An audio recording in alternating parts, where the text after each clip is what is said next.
Aš esu Viltė alkoholikė ir aš esu blaiva jau 4 metai ir 9 mėnesiai. Pradėjau gerti po mokyklos, kai man buvo maždaug 19-18 metų, tai palyginus su kitais jau gana vėlai ir nuo tų pačių pirmų paragavimų man buvo labai svarbus alkoholis.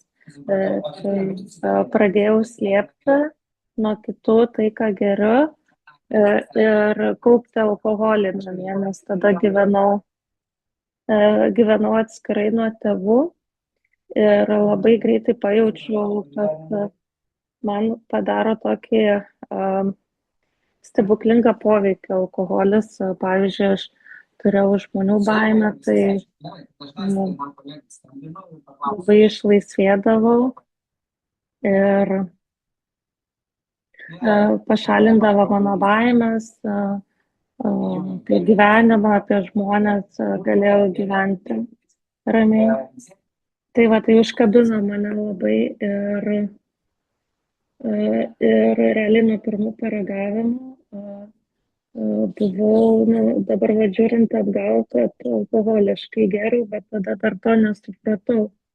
Ir aš geriau pakankamai mažai laiko, apie 5-6 metus, bet per tą trumpą laiką aš manau, kad labai daug prisidariau, nežinau, gal dėl to, kad mano toks jautrus, imlus organizmas yra alkoholiui ir šiaip, vat, vaistam ar maistui aš tokia pajautrinta ir kažkaip mane stipriai paveikia.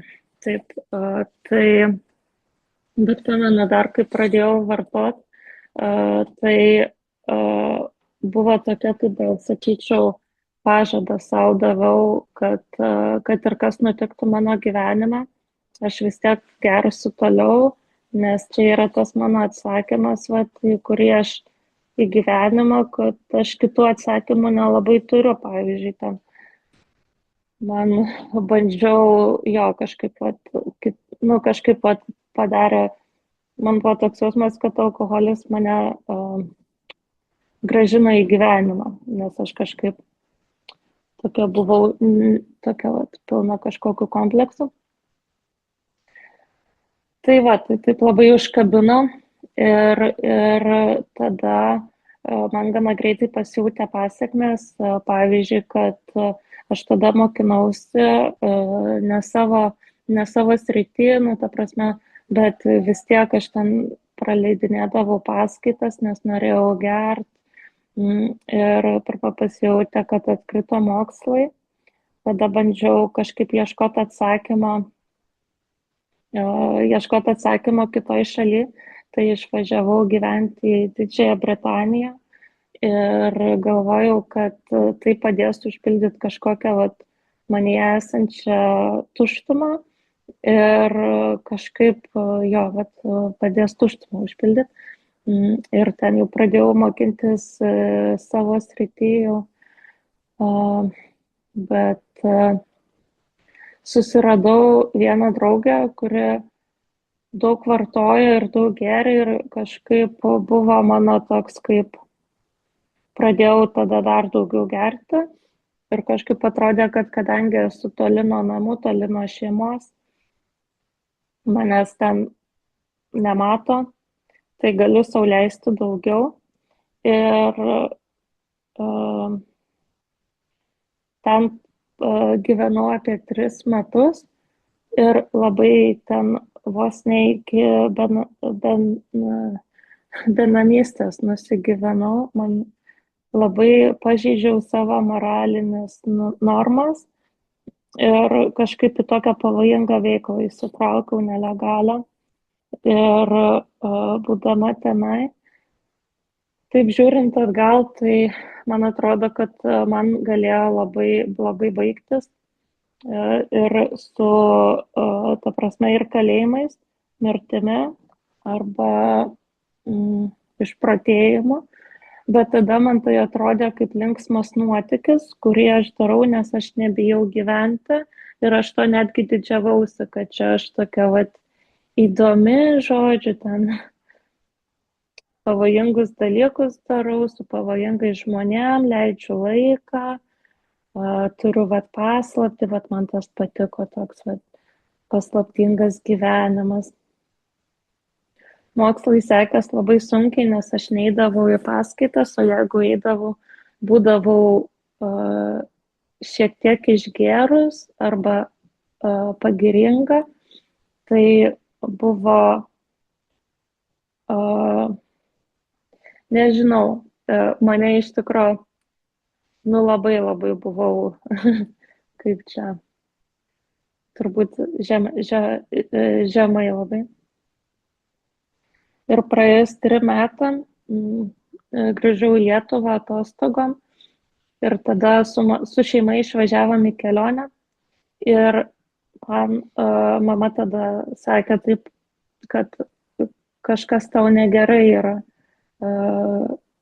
kad tu negali išbūti ir eini ten kas valandą, gal kas keletą valandų, eini išgert. Jinai pastebėjo užuodį, nes aš sakydavau, man reikia vienai pabūt, man reikia pailsėti nuo žmonių, eidavau išgert.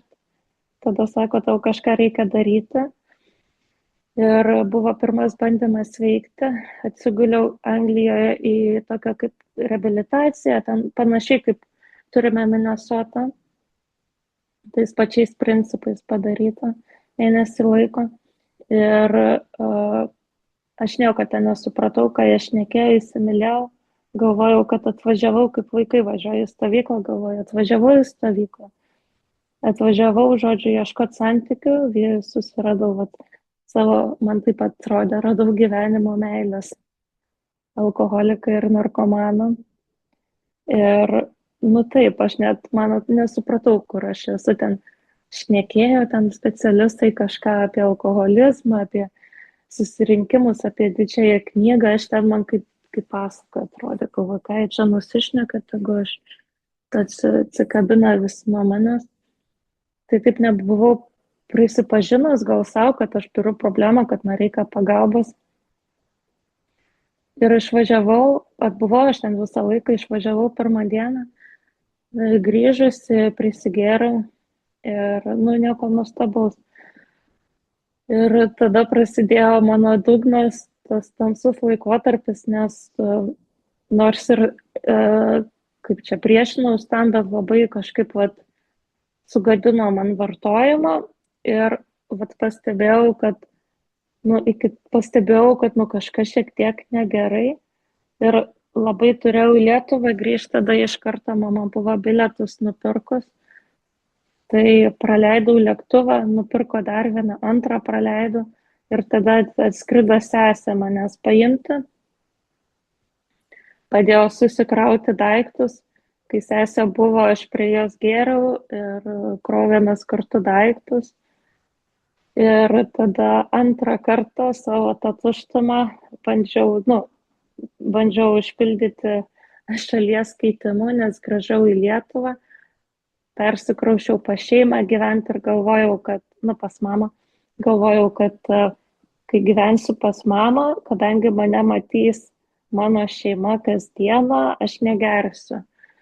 Tai nepadėjo, geriau ir toliau, tada jau pas specialistus bandžiau gerti tokius vaistus, kurie slopina norą gerti alkoholį, bet tie vaistai man, kaip jie padėjo man, bet aš vis tiek geriau su jais, tai tada labai blogai jaučiausi, nustojau aš tos vaistus gerti.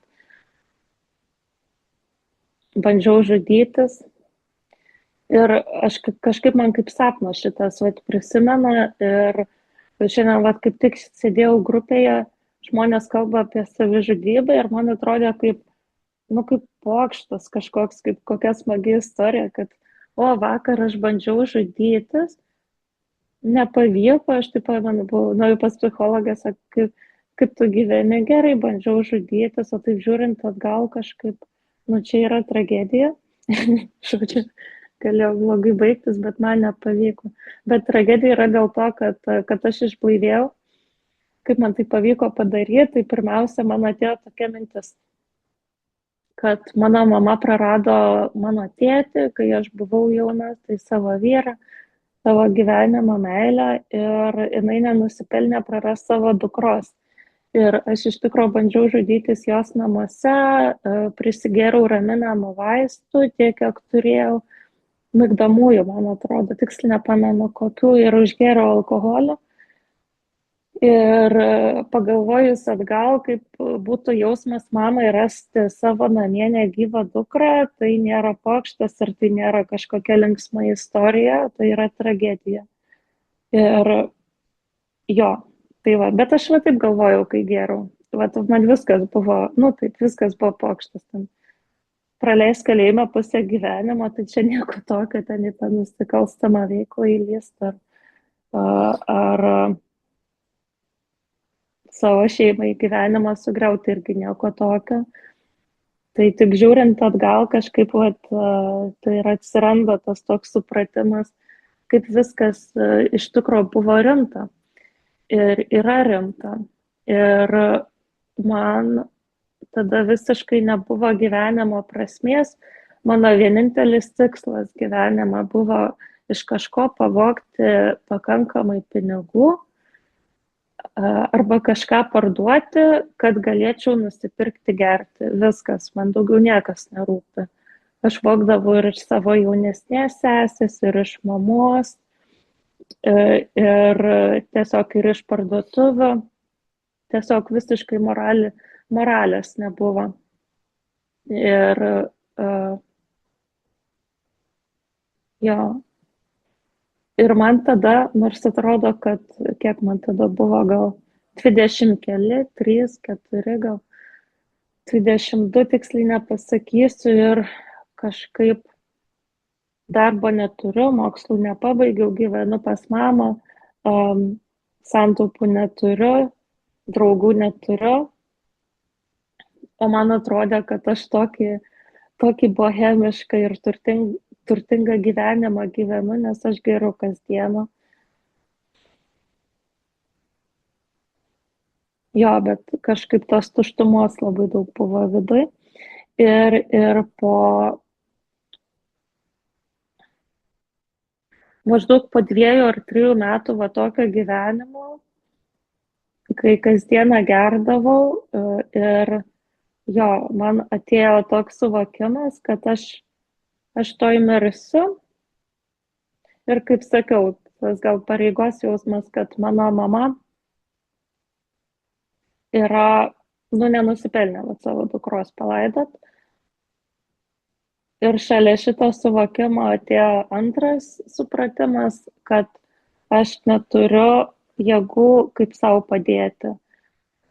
Nu jo, tai manau buvo mano pirmo žingsnio pradžia, kad nežinau kaip savo padėti, bet turiu problemą, jo. Ir pasiduodu, aš jo, taip pamenu gana aiškiai tą pasidavimą tokį. Ir prasidėjo mano sveikimas, vidinis toks, apsisprendimas sveikti. Nes pirmą kartą, kai buvau reabilitacijai, tai buvo tiesiog, kad nes tai pasakė mama. Tai va, tai prasidėjo, tai iš tikrųjų tai buvo gana ilgas sveikimo mano procesas, dėl to, kad aš buvau reabilitacijoje apie 8 mėnesius, gal 9, priklausomų žmonių bendruomeniai gyvenau, ir ten irgi labai panašiai kaip Minnesota, tiesiog ilgesnį laiką. Ir manau, kad man tai buvo išsigelbėjimas dėl to, kad man Minnesota buvo per trumpai. Aš esu tokio flegmatiško charakterio ir man, kad, pavyzdžiui, kažką išmokti ar kažką suprasti, užtrunka gana ilgą laiką. Tai taip pat ir su sveikimu, man, kad suprast, apie ką kalba programa, užtruko apie 4-5 mėnesius, bet manau, kad dėl to, kad taip ilgai, kad man už šitą buvau pakankamai daug žalos padarius savo, ir kai nustojau vartoti, tai negalėjau susikaupti, tiesiog nesupratau, kas vyksta aplink mane. Aš tokia išskridus buvau šiek tiek ir labai žmonių bijojau ir tiesiog nesupratau, kas vyksta. Pavyzdžiui, ten buvo užduotis apie pirmą žingsnį, ten reikėjo paskaityti, parašyti, tai skaitau vieną pastraipą, kol pabaigiu pastraipą, pamiršau, apie ką skaitau, tai iš naujo skaitau. Tai man kokius 3 ar 4 mėnesius užtruko, kol aš suprantu, kas aplink mane vyksta. Ir kad galiu būti tarp žmonių, nes labai didelę žmonių baimę turėjau ir man buvo labai norėjau eiti vartoti dėl to, kad man atrodė, kad man nuėma tą žmonių baimę, nors nieko ten nenuimdavo, bet labai daug įtampos, nerimo ir tai va. Po kažkiek laiko tai šiek tiek praėjo ir man buvo svarbu vis dėlto iškentėti tos sunkumus, dėl to, kai yra naujokės ir kai sako, kad ten jam sunku, tai visada sakau, tiesiog iškentėti reikia, nėra kito kelio, man bent jau nebuvo. Taip. Ir paskui, kai tai prakenti, šiek tiek atsigauna ten organizmas, protas šiek tiek atsigauna, gali labiau suprasti, kas yra tas ir kaip tai veikia. Ir jo, bet banguota ta pradžia man buvo. Taip. Tai, ten aš manau, tik pirmą žingsnį dariau per tos 8 mėnesius ar 9 pirmą žingsnį ir kol tai dariau, man atsirado taip pat ir valgymo sutrikimas, nes aš nežinojau, kaip su savo problemom tvarkytis blaivai. Ir reikėjo psichiatriniai pagulėti 2 kartus. Tiesiog man sunku buvo. Tai va. Bet dėl to, kad kažkaip dabar irgi apima būna emocijos ir sugrįžta, nes kai vartoju, man atrodo, kad ten tiesiog išgyvenimas buvo. Ir tos pavojingos veiklos, kur pasakoju, arba tiesiog ten skriaudos šeimai. Aš su tuo nesusitvarkau, aš tai tiesiog išgyvenau, nes turėjau išgyventi. Dabar, kai esu blaiva, man grįžta ir vaikystės problemas, ir vartojimo problemas, ir man su to reikia susitvarkyti blaivai. Tai užtrunka, tai skaudu, bet tai labai prasminga, man atrodo. Ir taip, tai išėjau į pasaulį. Ir reikėjo kažkaip gyventi vienai ir blaiviai. Ir man buvo, suradau savo namų grupę Vilniuje ir pamačiau ten moterį, šiek tiek graudinuosi dėl to, kad, gelbsti man tie žmonės, ta moteris man gyvenimo. Tiesiog matau save tame žmoguje, savo praeitį, dabartį ir ateitį.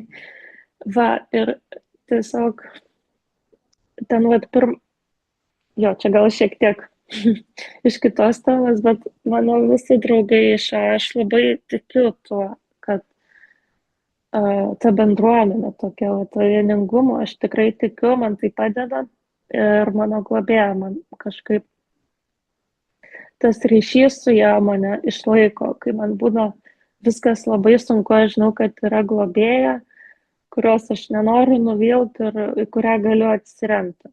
Tai man kažkaip, tikiu, kad Dievas siunčia globėją, kaip siunčia ten, nežinau, vyrą ten ar dar kažką, tai per globėją siuntė man Dievas, kur mano pravedė mane 12 žingsnių programa. Aš gal taip labai neįsiu detaliai. Jeigu kažkam įdomu kažkoks specifinis žingsnis, tai galit paklausti.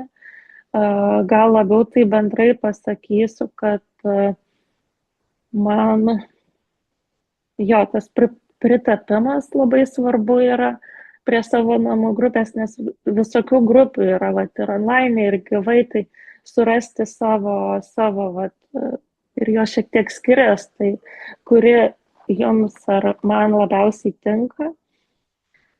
Ir klausyti globėjos nurodymų ir daryti tai, kas parašyta knygoje. Tiesiog kaip mokinys, ten aš turiu tokį gal. Patinka man tiesiog mokintis iš tos knygos ir daryti, kas ten parašyta. Tai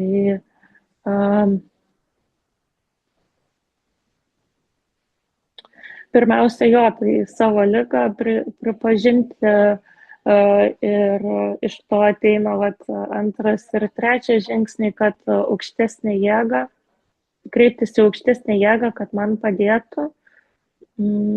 Ir čia, manau, per tą skausmą va tokį ateina tieks. Ta prasme, tai ateina per patirtį, per blogą patirtį, kai pakankamai aš save pati pažeidžiu, mane gyvenimas pažeidžia, tada ateina nuolankumas, kad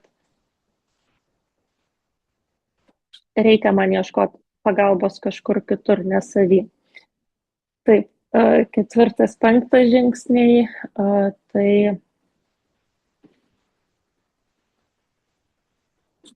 pažiūrėti praeitį, manau, yra labai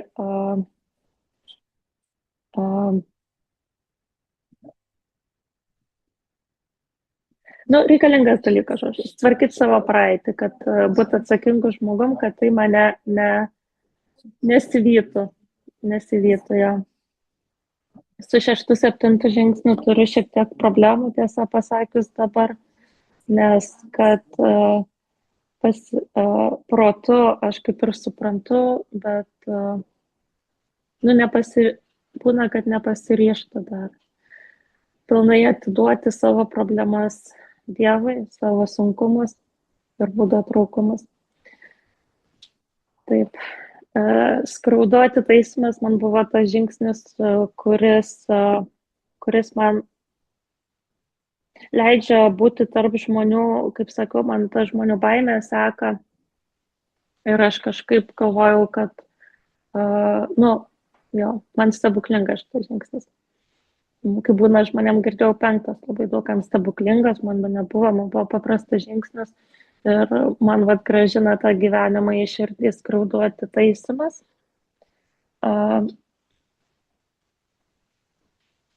Dienos inventorizacija ir meditacija, tai man banguoja šitie žingsniai. Tai daug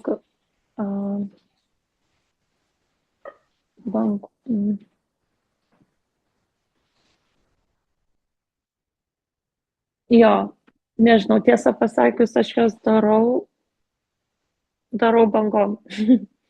Tai ir 12 žingsnis. Ką darau dabar?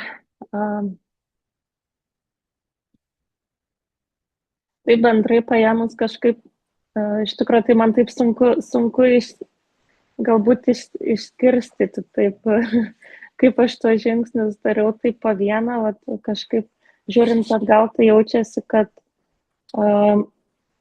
gyvenimas labai stipriai pasikeitė per tą laiką, kai aš esu blaivybėje, per tuos 4 metus 9 mėnesius ir man yra, visos mano svajonės išsipildė.